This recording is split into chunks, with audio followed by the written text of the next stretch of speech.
Good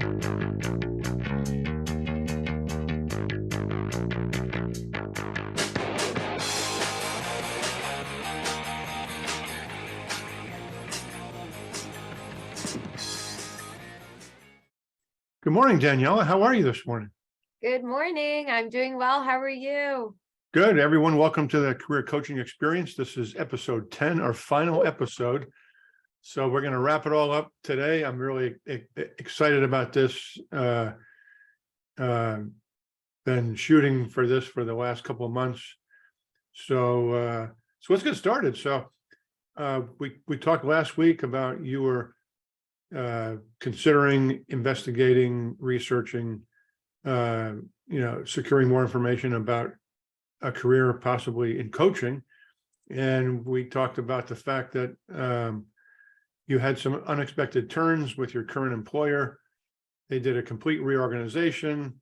People were coming and going, and you landed in a spot where you're on a contract now on a short-term basis, open-ended basis, doing some training of some of the newer people that they brought in. And we were talking about potentially parlaying that into a coaching assignment once you're trained, up and ready. So I'm going to let you do most of the talking, but my question, but my first question is, so what's happened since last week and how are you feeling? Since last week, I feel like I have made amazing improvement just from within in self-discovery. And I feel like up and running. I mean, I know even from the first episode, I was just like, I'm 30 years old. I don't know what the heck I'm going to do with my life. I don't even know where I'm going. And all I kept fearing was the long-term fears of maybe not knowing what potential position is out there for me, or is there a position out there for me? And since last week, with the certain challenges of not being the full-on manager in my position, kind of being, as much as it was taken away from me, I feel that it actually did the complete opposite with the self-discovery of enrolling in a coaching program and implementing it into this experience of, and I say that it's my little consulting gig right now, right? Yeah. And I feel empowered. I feel like I'm still running the show, but I'm able to empower someone else in doing so. And that's where I thrive. And I'm learning so much just from a week before. Yeah. Well, I can already tell from week one, my own observations, and I haven't, I've purposely not made any critiques or any advice. It's all coaching. It's all on you. But one observation I've had is that you certainly appear to be much more empowered within yourself, which is going to enable you to do more, value add things in your company. Like instead of just advising and teaching and training, I'm sure you're starting to incorporate some of these coaching techniques that you've picked up from me, right? Asking questions and getting people. It's so true. And not even at work, right? Even overall in my life, I think of things differently. I approach things differently. I feel like I walk with my shoulders back and I have more confidence, and I feel like I now know the direction that I want to go to, and I'm ready to accomplish it. So what do you feel like now, looking back over the last 10 weeks, about coaching versus consulting, because they're two different things. Coaching versus consulting. Right. I think, well, even with us, with the coaching, I think it's really empowering the other person in just really finding their self-discovery. Yeah. And even enhancing creativity. I wake up every day now and I'm like, oh my gosh, I can implement this. And it's not just in the current position that I'm in, it's in another position, or as I'm going on interviews and looking for new positions. And consulting, I think there's a big similarity. It depends on how you approach it as a coach. Do you think that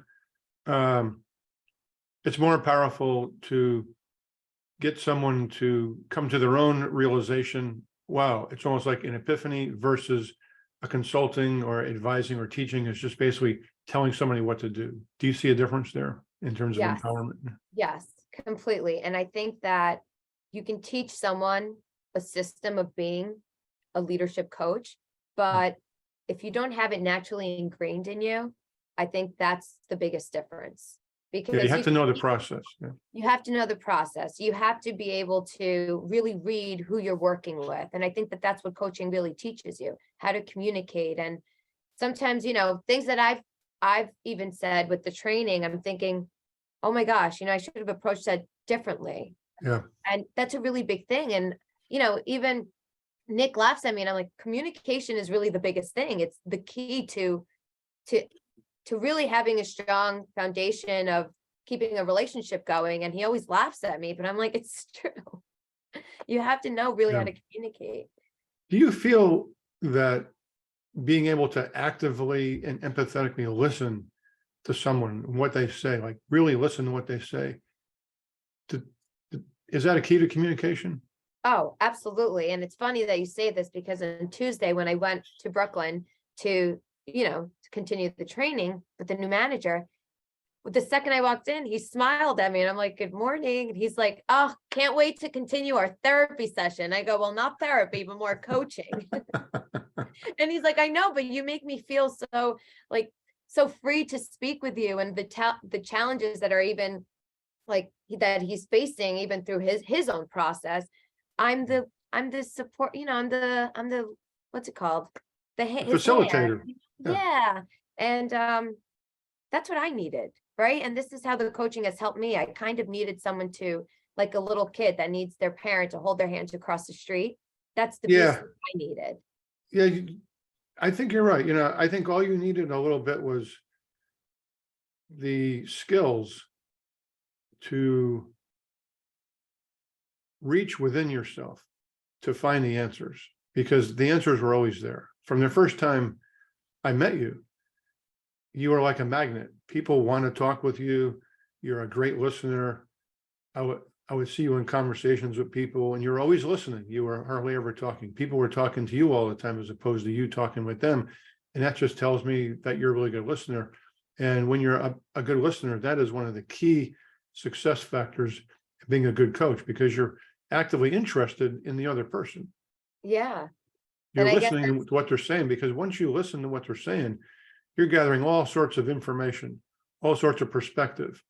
And then you can reflect that back on the person to get them to become empowered and enabled, because it's like your boss. Once you coach him by enabling and empowering him to come up with his own ideas. So do you think his own idea is going to, do you think he's going to own something he comes up with himself? Or is he going to own something that you tell him is the right thing to do? Which one is he going to own, do you think? It depends on the person. It's funny that you're asking me this, because this week he asked me a question and he said, well, what do you think? If you were in my position, what would you do? I told him exactly what I would do. And he kept on kind of challenging me. Well, why? I disagree.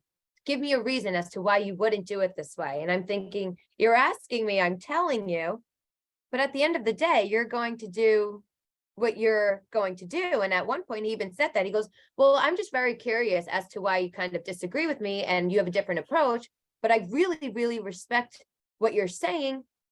And I'm like, okay, well, this is what I mean. And then he's like, yeah, well, I mean, I'm going to do whatever I want anyway. So I'm thinking, It's really up to the person. There's right. no... And that's why, that is the absolute correct answer, because a person is going to do whatever they want to do. At the end of the day, no matter what you tell them, they're going to do what they want to do. So all coaching has done for you is to provide you the framework and the process for which you to discover what's best for Daniella. It's the fact that you're interested in coaching now is not because I told you, hey, you should do coaching. It's because over the course of 10 weeks, you came up with that idea, like, hey, I'm observing Rob coach. He's helping me a lot. And then I could see your thought process as the weeks progressed. You were thinking, maybe I could maybe I can be a coach. And you do have the skills and experience. I mean, when we did all those tests in week 2, Myers-Briggs and everything, it all came out, you know? Yeah, and I think again, everyone should always take a personality test. It's important. It's important to know where you align yourself. And Yeah. It was kind of like the first week, I gave you the keys to a car. And then over the first couple of weeks, you know, I asked you open-ended questions about where do you think you'd want to go? What kind of a car is best for you? How fast do you want to go? How far do you want to go? And you started driving the car, and all I was doing was coaching it. I never gave you lessons on how to drive the car. And I feel like you started driving the car better and better and better. And now you've made it from New York to the Carolinas. yeah, Now you're driving the car, and now you've got the map, and you kind of know where you're going now. You know that, you know, I'm going to go to the mountains. I'm not going to the beach, or I'm right. going to go to suburbia, or I'm going to go to a city. So you have a very good idea now where you're going. You want to investigate Yeah. a career in coaching, right? Yes, absolutely. Yeah. So during this whole trip, you made a lot of progress. You know exactly where you're going. Oh, That's yeah. like 90% of it. And I think you've bought into it. It's not my idea. It was Emma Rob Houghton's idea. You came up with the coaching thing yourself. You know, in week Yeah. 7, I think you said, you know, I may want to turn this short-term assignment into coaching instead of just being a trainer. So Yeah, no, absolutely. And as I'm even searching for new, like other positions, I'm thinking, oh my gosh, now I know exactly, as much as they're looking for a new potential candidate, I'm thinking, well, can they offer me what I want to give, which is the coaching and that type of experience, consulting, and, you know, and really building myself within a company, but by empowering yeah. the How do you team. feel? How do you feel now in terms of your confidence level when you've become empowered and enabled to really listen to what Daniella wants? How does that make you feel? It makes me feel very, very empowered. Not that you just use that word, but it's the truth. I mean, one thing that coaching has really helped me with is focusing on Daniella, focusing on you. And it's something that in episode 1, that's not the Daniella that anyone saw. It was Mhm. more, how can I benefit everyone else or everything surrounding me? But I was on the back burner, right? Right. Um, where was I? Sorry. You were talking about your journey. So I guess to sort of tag along with that line of thought. Yeah. So you're in the car, you're in the Carolinas, you're going to do coaching now. Okay. So if we could take that a step further, the question now is, what kind of coaching? Right. So this is going to be something that you'll have to figure out for yourself. I'm always there to help you, obviously, but you know, there's 2 different types of coaching that one has to consider. Okay. So the first kind of coaching is obvious. It's called executive coaching. So executive coaching is where you work in a company, much like you're doing now. What you're doing now is probably more akin to executive coaching. Okay. It's the highest level of coaching because you can make the most money. Most people in executive coaching make between, at a low end, maybe, you know, $350 an hour up to $1,000 an hour. Okay. I charge between $500 and $650 an hour for executive coaching. Okay. Now, executive coaching is very tricky, as you'll probably begin to find out, because your paymaster, the individual that pays you, is going to be either the owner Yeah. or human resources. Okay. That's who you're accountable to at the end of the day. You have to report to that person. You have to send them probably a report. Now, the person that you're coaching, whether it be a sales manager, an operations manager, the person that's going to be replacing you, you have a confidential relationship with these people. because that they're going to bare their soul to you. Like, you Yeah. know, I want to do this, but I don't like the owner, and HR is a roadblock, and they're going to come up with all these issues, notwithstanding all the personal issues that you're going to hear about. Well, Yeah. I'm getting a divorce now, or I'm in a relationship and I can't really spend as much time at work. So they're going to be telling you a lot of personal stuff. They're going to start bearing your soul because of the kind of person that you are. People want to talk with you. I told you, you're like a magnet. Okay. People will talk your ear off if you let them. So here's your dilemma though. You've got to balance because you're on a tightrope. You're going to be coaching and getting all this confidential information, sensitive information from your coaching clients who are these people in the organization. But at the same time, you're probably going to have to report to the HR or the owner and tell them about progress. Right. So you can't violate these people's confidentiality, but the owner or the HR who's paying you is going to want information. So it's a delicate, it's a tightrope act. There's all sorts of ethical issues, legal issues. You have to have a contract, Yeah. moral issues, a lot of issues. Okay. So this is why if you want to do coaching, you have to become a trained coach. You just can't say, I'm going to be a coach, because you can get into a lot of trouble. Okay. You want to, as we talked about last time, and we'll talk about that a little bit more, you have to get certified as a coach. Okay. So the second type of a coach you can be is what's called a life coach. So a life coach there's all different sorts of niche areas in life coaching. There's addiction, there's parenting.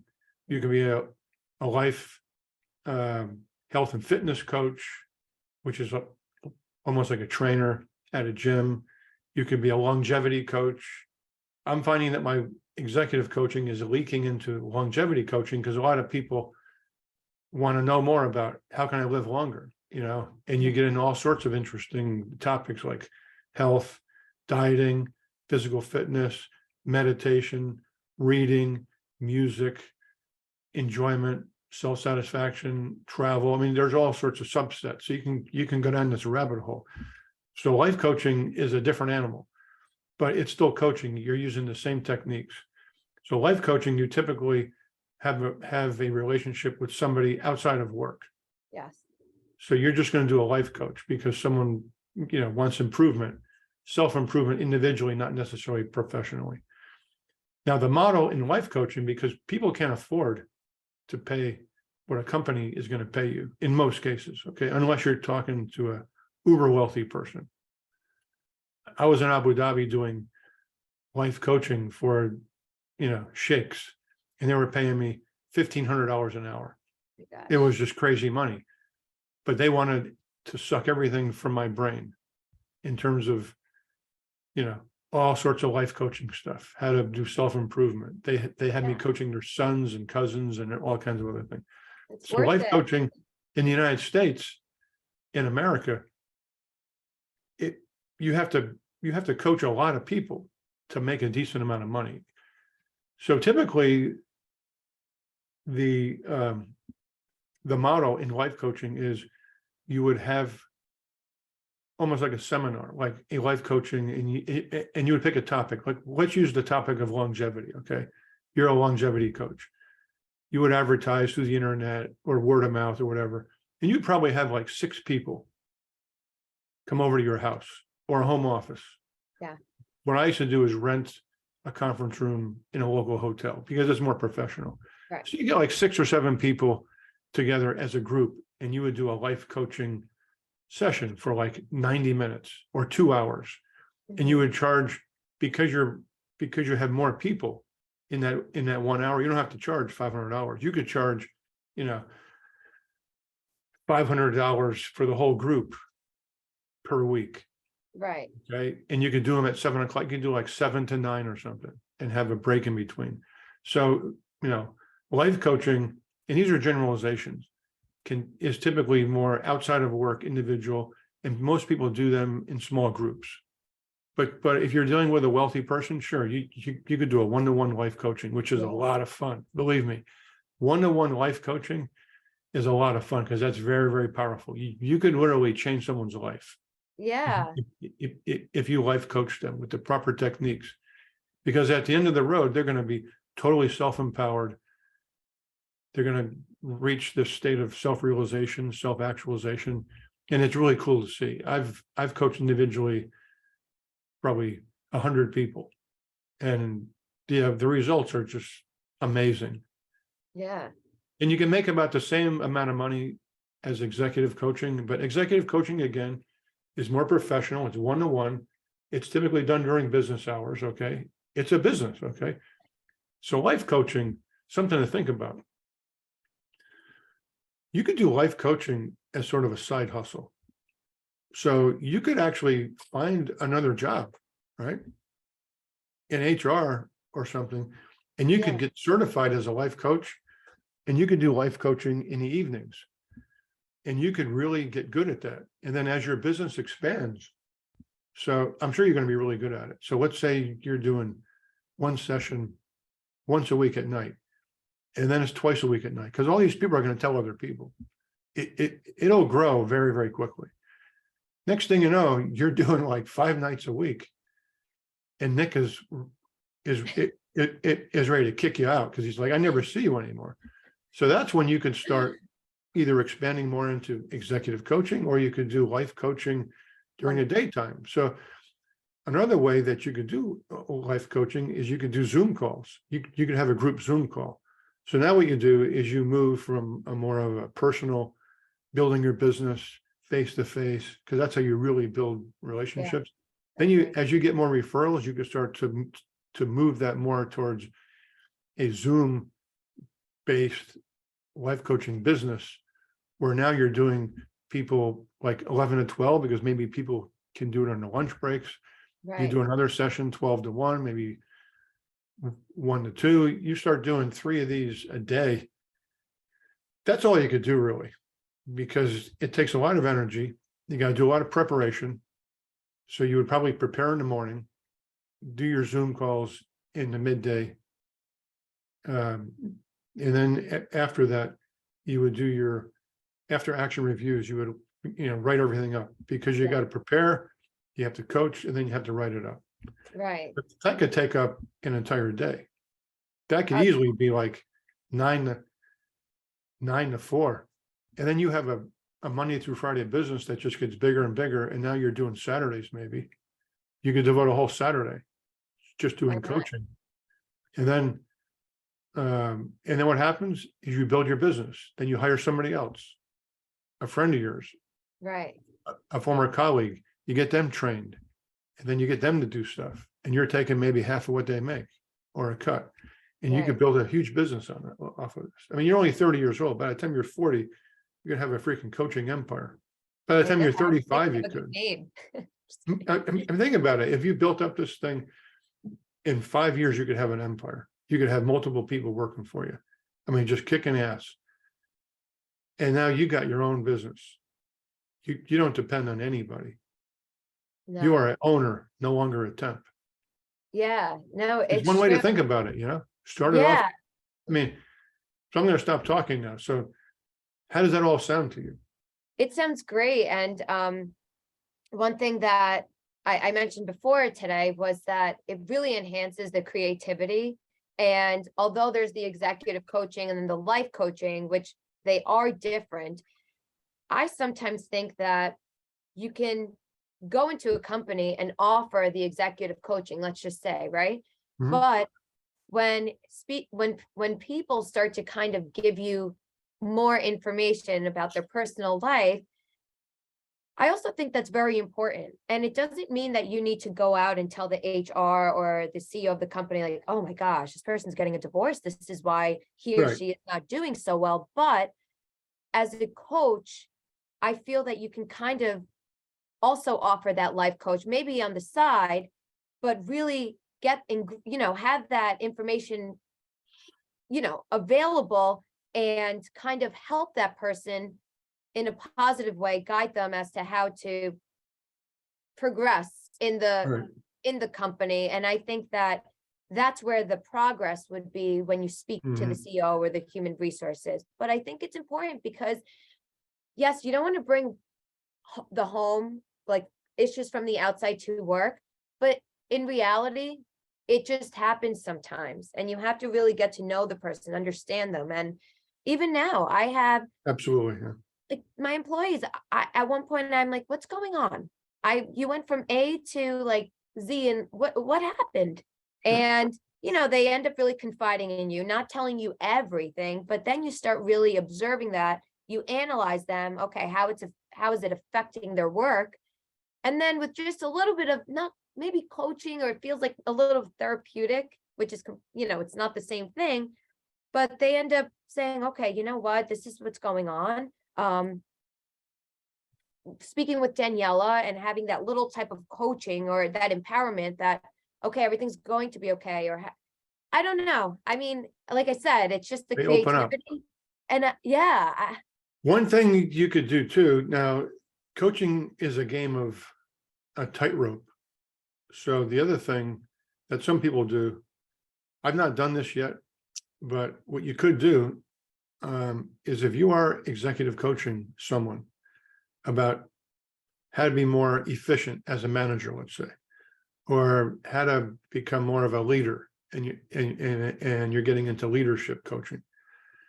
If it comes out that they're going through some life problems, if it comes out that they're significantly just totally stressed out and they don't know how to deal with stress, and they're overweight and they're eating poorly because they're just working like a dog because they're the EVP of sales and the company's coming down on top of them. So they're just like totally stressed. You could offload that to more of a life coaching exercise, and that will be done after hours under a separate contract. yes, agreed. Now that's where somebody else in your company comes into play. Because if you had somebody else attend, let's just say, for instance, it was Nick, okay?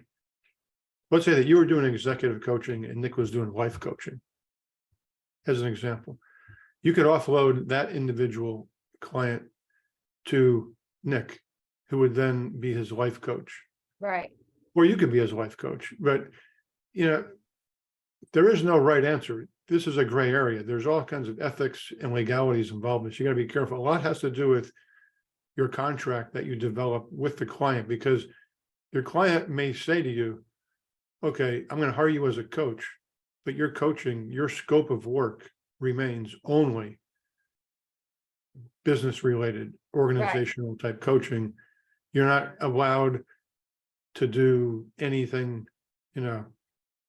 extracurricular activities. You know what I mean? Like, you can't do anything with this person after hours.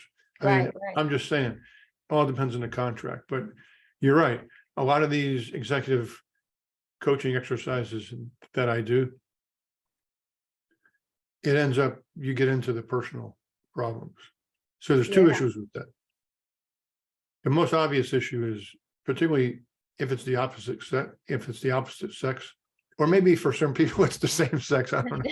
You know what I mean? You get into, the vulnerabilities of someone. And once people start talking about their vulnerabilities, my wife always tells me, Rob, that's the first sign Take a of an step back. affair. Oh, yeah, I know. You start sharing stuff about your spouse with someone else, it will invariably lead to trouble. Yeah. So this happens in executive coaching, but particularly life coaching, where it's more casual, outside of the workplace, like maybe in your house, your apartment, or in the privacy of a hotel room or a conference room. There's a small group of people, you could easily start developing these romantic relationships with people. So It's true. It's true. coaching is a very deep, experience. It's a spiritual experience almost. So that could lead to all sorts of unintended consequences, second and third order effects. So that's the first problem. You have to always be aware of, cannot get too close to your client. And number two, it's this whole intersection of life coaching with executive coaching. The two may become blurred and you have to keep those separate. Life coaching is life coaching, executive coaching is executive coaching. Yeah. You know what I mean? Because the person that's going to pay you for executive coaching probably could care less if this person, you know, has an alcohol problem or he's a womanizer or whatever his deal is. You know what I mean? Right. As a matter of fact, in a lot of cases that they don't want to know, you know. Absolutely. So, Absolutely. so those are the two challenges. Yeah. And it's true. And even I'll give you, it's kind of funny, but during COVID, I ended up doing the online therapy at one point. And it's my first time meeting this therapist. And I'm like, holy crap, he was like a model. Okay. And I started, you know, it was the first session. I was like, I even told my mom, like, can you believe that this is my therapist? She goes, oh no. She's like, I think that this is trouble. And I'm thinking, I'm telling this guy all of my problems. We're getting like closer. And I'm thinking, we can't have a crush on each other. You're my therapist. Exactly. And I noticed that connection that after a while, I mean, after like the second session, I'm like, you know what? Thank you so much for this opportunity. I didn't tell him anything, but I'm thinking this is not going to work at all. But you gave him your phone number, right? Well, yeah, he had my Zoom. Did you tell Nick about this? No, this is before I met him. Before. But and then at one point I'm thinking, I have to look this guy up. I mean, he has to be a model. And the next time I met with him via Zoom, I'm like, I know that this is not professional, but can I ask you something? He's like, yeah, go ahead. I'm like, you're a model. I mean, are you sure you're a therapist? Because I see a whole bunch of modeling pictures. I mean, and have a great contract with whoever your, you know, the company is. And after that, I'm thinking, you know what? I don't want to invest in therapists. It's not worth it. It's not worth it. I'll The get warning worse. signs will always be there. And, you know, sometimes you have to tell the person that you're coaching, you know, it's not working out. Yep. You have to do that. I mean, you owe it to yourself as much as you owe it to the other person. So for instance, I was doing some executive coaching and, you know, one of the most important things about coaching is the other person that you're coaching has to own it. They have to be accountable, which is why I kept asking you, if you noticed, every week I'd give you an assignment. So if you showed up the next week and you didn't do the assignment, I would have asked you, like, how come you didn't do the assignment? And then if you said, well, I ran out of time, I got distracted, this, and this, I may have let you go once, but if that became a pattern, I would have told you. I would have said, Danielle, I'm sorry, but this is not working. I can't, you know, it's not working for you or me, and maybe I'm not the right coach. And sometimes it's like any relationship. Sometimes you're not the right match. So you have to recognize when it's not the right person, and you have to tell that person, I'm sorry, but it's not working. And you have to go to your HR or the ownership, and you have to tell them, you know, I'm coaching 3 people, but you know, Jim Smith, yeah, I'm just not getting through to this guy. So I'm not going to waste your money. Right. I'm not the right person. Right. And right. you can't just blame them. You have to blame yourself too, because that's extreme ownership, right? We talk about that all the time. Yeah. Extreme ownership. So speaking about ownership, so how did you feel about being made accountable by me every week? I would give you assignments. How did that make you feel? Was that good? Yeah, it really, really made me focus. And it, as much as this is self-discovery and I have to hold myself accountable, having the push of having a goal and accomplishing it and really putting not the pressure, but listen, if you really want it, actions speak louder than words. And I'll even give you an example. Last time, you know, I said about the coaching program that I wanted to enroll in. I was super excited to enroll into this one company specifically that we spoke about.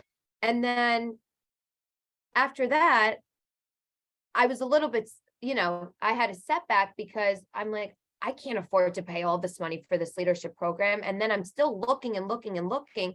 And I'm thinking, oh my gosh, by this session, I should have already I should have a leadership program. I should already know how much it's going to cost. I have to give Rob a date that I'm starting. What what this program is consisting of. And I'm thinking, oh my gosh, was I just not focused? Did I not accomplish what I had to accomplish? And so having that accountability and just really having that goal, it's important, and as much as you end up putting yourself down, you feel like you're putting the coach down, even though it's your self-discovery, but time is important and you don't want to waste someone's time, and your time is valuable, so valuable. And having this opportunity with this coaching, with your coaching, I mean, I don't want to let myself down, but I don't want to let you down. You were right.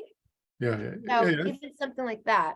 And how does it make you feel, if you noticed? So the accountability goals that we come up with every week were goals that actually you came up with, not me. So did that make you own that more, knowing that the goals that were set for the week were actually your goals and not just my goals? Yeah, no, absolutely. And because you weren't telling me what my goals have to be. You weren't saying you need to do this. But with the coaching, after speaking with you, like every session, every episode, I'm thinking, by the time we were in our last minute, you would always say, okay, why don't we do this? I mean, after this episode, after us discussing everything, I think this is the next step. And I either had to own it and take it and continue with it. So yeah, I mean, your biggest investment is in yourself, and you gave me the step to do it. How does being more empowered and enabled to do what you want to do and getting to this sort of self-realization stage, how did that affect your personal relationships with family and friends and stuff? Yeah. If at all. I don't know. Yeah, no, it did. It made me, but when we first started, I was kind of in this cloud, and it was the gray cloud, and it was really a lot of storms and rain. And I think that now just coaching really teaches you also the work and life balance. And I think that that's what really helped me. And even though work wasn't going so well, having this coaching and the empowerment of seeing where I want to go, it made me focus so much on myself that happiness comes from within. On all ends, and it really does impact every single relationship. Right? It's like, I have a bad day at work, do I take it out on Nick, or do I keep that at work? Right? So yeah, it has really helped, and you feel empowered in every single way, and you're able to, it comes from energy, right? You feed off of energy. So my own observation, we're going to have to come to a close now, unfortunately, but I'll give you some of my own observations. So my own observation is that you were accountable, you made progress every week, and I noticed an increase in your confidence level, even though, as it turns out, if you think about it, a lot of stuff went wrong in your professional workplace. There was a huge upheaval. You had a supervisor who was not communicating with you. You worked through that. You ultimately had your meeting. You were not getting performance reviews. There was an entire restructuring of the entire company. New senior management came in. You were asked to transition from full-time to a contractor. That's a lot of adversity. And for a lot of people, that would have had a significant impact on your personal relationships, such as with Nick. Right. You would have been, your confidence, you would have had a crisis of confidence in all likelihood, which is what happens with most people. But I got to tell you, you made it through just fine. You came out to the other end. I'm really proud of what you did. I mean, you have a lot of inner strength. I mean, you have a lot of like really powerful attributes inside of you. You have drive, determination. You have a lot of you have grit. I mean, you made it through like all this really bad stuff, and nobody did it but you. I didn't do it. Nick didn't do it. It was you. It was Daniella Rinaldo. And the fact that you made it through to the other side, which I believe is actually a better place. I mean, any way you look at this, you're in a better spot now than when before all this stuff happened. Yeah. Because you have a self-awareness of where where you're going. You're in the car now, and you know where that mountaintop is. It's coaching. Yeah. You just have to figure out which mountain peak you're going to plant the flag on. Is it going to be life coaching, executive coaching, organizational coaching, behavioral coaching? But getting up the mountain is the next step.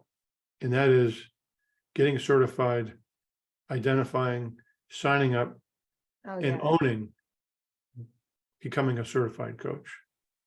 I'm That's sure you're going to do it. It's going Oh, to be great. Are you kidding me? I'm looking every single day. It's just like work, right? I don't want to just take any job at this point. I don't want to waste my time and just take any leadership Of course. coaching program, but I want to get the right one. And trust me, when I have it, which should be very soon, you will be Of the course. first. Yeah. You know, Yeah. but And then, you know, whatever you have to do to survive, whatever you have to do to pay the bills. I mean, the other, you know, the fallback option is you get certified, and you do it as a side hustle in evenings to get yourself up and running. You build your business, transition to a full-time position, then you start building a growing organization, hiring other people, and then you'll be coaching me probably, you know? no, and Rob, again, I can't thank you enough for this opportunity. And for anyone who's watching, you have helped me discover who I am. And before that, even when at one episode, when I was doing the resume, you're like, what are your skills? What do you offer? What can you offer to a company? And I'm thinking, I know what skills means, but I don't even know who I am right now. And Exactly. through this journey, I'm like, Yeah. I know my value, I know my worth. I can't wait to use this new empowered Daniella and take over, right? And own Yeah. it. The So personality, really helps. yeah, the personality assessment phase, I think it was episode 2 or 3, was really a lot of fun, because then you really got it in, you know, you obtain that insight into like who you were. And Yeah. I think it ended up being pretty close. I think it validated a lot of your feelings already about who you were, but it's nice to see it measured by an objective Right. platform, you know? Yeah, no, absolutely. And you just have to put the time in and really hold yourself accountable. It's very, very important. So, Well, very good. So I'm going to sign off now. Of course, if you have any other questions, if you know, definitely keep me posted in terms of what happens next. I'm very curious now. Say hello to Nick. Hope to see you guys in Saratoga again great. in August. We'll Yes. have a lot more to talk about. Oh, yeah. And stay in touch, okay? Okay. Thank you All right, so much for Daniella, everything. it's been great working with you. Thank you very much. Yeah. Appreciate it. Bye now.